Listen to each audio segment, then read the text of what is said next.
The recently exposed JounoList scandal, where a Google forum group of liberal media shared strategies and talking points for helping to protect and then elect candidate Barack Obama, it revealed one particularly ugly moment.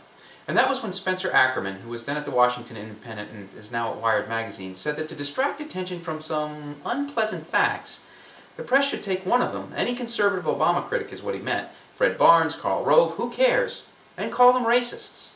Don't want to deal with reality? Call a conservative a racist. We've seen this tactic before from the left-wing media here in Vermont, when John McClaughry of the Ethan Allen Institute and UVM economist Art Woolf pointed out that Vermont's celebrated high national education scores were really just kind of average when looked at in terms of Vermont's mostly white demographic. The Rutland Herald editorial board played the Ackerman card pretty quickly, and they pounced with the racist accusation. What they wrote was, "White equals good," and I'm quoting here, "The authors are far too well educated not to grasp the distinction. But in order to avoid admitting that Vermont schools, while expensive, also provide a good education, the report cynically relies on a target audience of right-wing Vermonters willing to accept that equation without a great deal of analysis." Well, there you have it. If you dare to question how much we pay for education in Vermont, or dare to question the bang we're getting for those very many bucks, you're an uneducated right-wing racist. But here's what Democrat and gubernatorial candidate Susan Bartlett had to say when she testified to the Senate Education Committee on the very same subject. So we know that we're among the highest spenders. We know that we have one of the lowest student-teacher ratios in the country as well. Certainly Vermont students, and people, that we test well and we do well on scores and all that sort of thing. And that's when you compare us nationally. And to me, when you compare us nationally, you really aren't comparing apples to apples.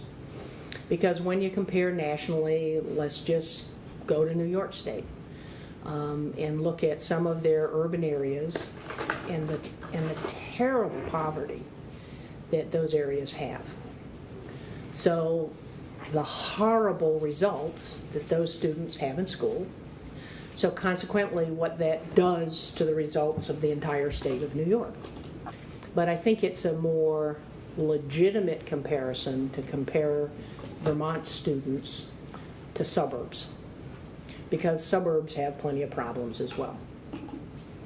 And when you do that, we score about equally. So, Susan Bartlett, an uneducated right-wing racist? Hardly. And kudos to the senator for speaking the truth and, more importantly, doing what the shills at the Rutland Herald would never do, put the needs of our kids above the needs of left-wing special interest politics and the teachers' unions. Now more than ever, we need people on both sides of the aisle to deal with reality and to focus on results when it comes to how we educate our kids. Why? Because the Burlington Free Press just completed an investigative report that led to this headline: "Openings in Vermont languish for highly skilled professionals."